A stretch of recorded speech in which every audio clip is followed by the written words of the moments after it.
Math nerds, it's Kitty Morgan here, and we're here today to talk about a crazy little function called an accumulator function. So you will see that right here we have g defined as an integral from 1 to x. So that means if you want to find any value of g, you have to accumulate area from 1 to whatever that value you're trying to find of x between the function of f, and this is f over here. This is your f. So you've got to collect area between f and the axis. So in part A it says to compute g of 4.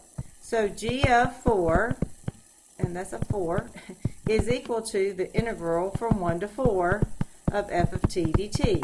And that means I need to collect area from 1 to 4. Well, let's examine that for just a moment, and let's see what we can do with that. I'm using this because I could not draw a straight line earlier, and so I learned from my mistake. Alright, so there's 1 and there's your 4.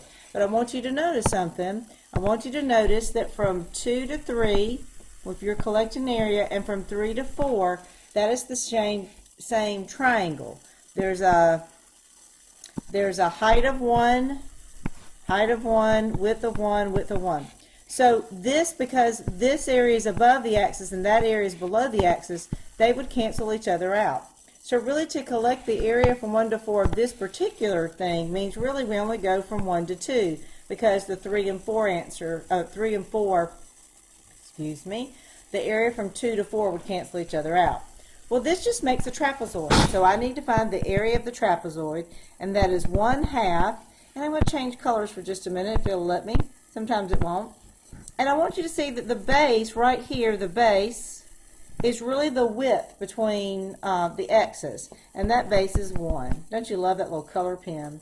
And then your bases that you have are going to be the heights, the y values of the heights of both of these, which is 4 and 1.